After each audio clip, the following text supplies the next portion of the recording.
All right, Shabbos, good morning. Good morning. Let's begin. We're going to get in a few minutes of Chassidus this morning. Our first Chassidus shir in our new base medrash. So let's Emer Hashem get a few moments in. So we're starting with Tzidkas HaTzaddik. We find ourselves in Os Zayin. I actually just reposted the PDF on the chat again, Chevra. If you'd like to, we're going to Emer Hashem start this up again on a more regular basis, just to be able to bring in a little bit of Chassidus into our morning. So remember again, we left off on middle of Os Zayin, which is page Yud Dalid.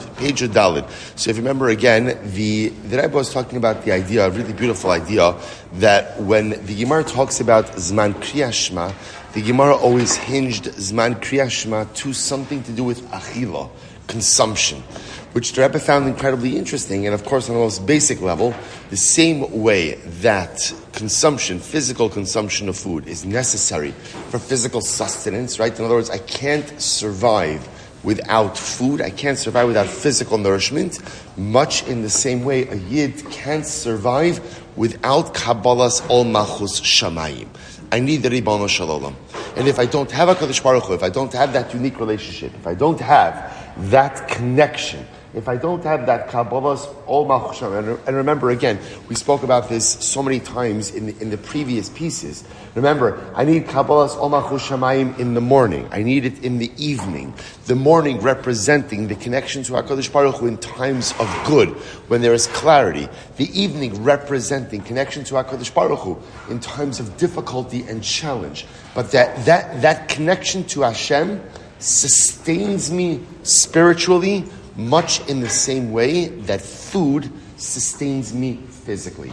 Now, what the Rebbe pointed out is something very interesting, which is that there are many different opinions as to which type of eating Kriyas Shema corresponds to. So now let's take a look. Short piece for today. I'm on page Yud Dalid in the middle section, Be'uri HaChasidus. So you see over here the one he says, left hand column, Uman Diyolif. Mishalom it has chalas man Kriyas Shema be'erev mizman achilas shel ani. Mishar sha'ani nichnas le'echol pito b'melach. So one of the opinions in the Gemara was that the time for the nighttime Shema is in the evening when an ani, a poor person, goes in to eat his bread with salt. Okay, so remember, an ani has a very meager suda, right? So all the ani has to eat is a little bit of bread and salt. When does an ani go in to eat? Again, nightfall he eats his dinner, he calls it a day, and that's it. So the time that an ani goes in to eat his bread with salt, that's the beginning of the Zman for Kriyas Shema. So Rabbi says, so says Rebbe, there's something so beautifully deep in this. Look what he writes. He says, what is he referring to?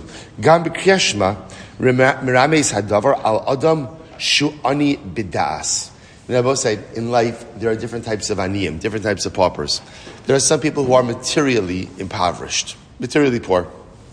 And then there are some people who are maybe spiritually poor.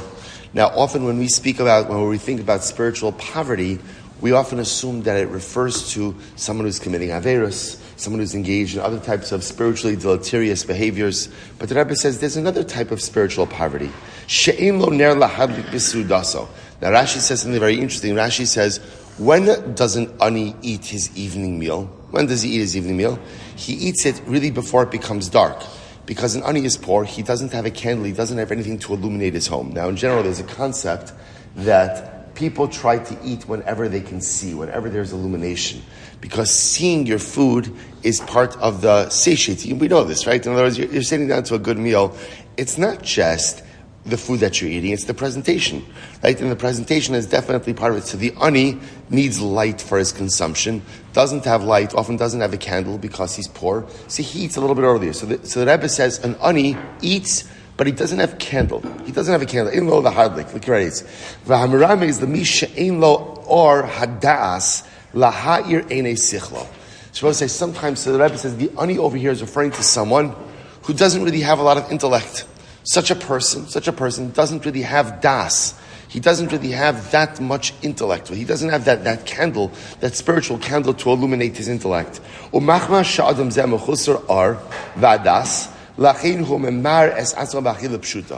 because this ani, right, because he doesn't have the light, right? And all he has, again, is this, the Rebbe's lashon over here is, all he has is a simple meal, right? He doesn't have anything, complicated, anything that special. So he eats quickly. V'lech ol pito b'melach. So what's the Rebbe here? Look what the Rebbe says. Haromez hadavar shebedom lekach, yesh mayla b'kabolas ol machushaim kishehi b'pshitos. I will say there is a beauty. There is a beauty to a relationship with HaKadosh Baruch Hu when it's pashut, when it's simple. So much in the same way that the ani just kind of eats his simple meal, right? So remember again, I will say, what the Rebbe is trying to highlight over here is why Chazal constantly almost like created this connection between Kabbalah Samachus Shamayim Shema and consumption, but yet different opinions connected it to different forms of consumption. So here this opinion says, when do you say the nighttime Shema? When an ani goes in to eat his bread with salt. So what's the connection? The same way that an ani, how does an ani eat his meal? So the truth is, probably there's no nice flatware, and there's no nice china, and there's no centerpiece. What does he do? He goes in and he eats his simple meal. So the Rebbe says sometimes there's a beauty in Kabbalah's Omach Hashem, in the acceptance of Hashem, with simplicity. Sometimes our relationship with HaKadosh Baruch Hu, I'll say, get ready for this, doesn't have to be deep. Sometimes it doesn't have to be multifaceted. Sometimes it doesn't have to go ahead and plumb the theological depths. Sometimes the most beautiful relationship with HaKadosh Baruch Hu that one could have is like an ani has with his bread.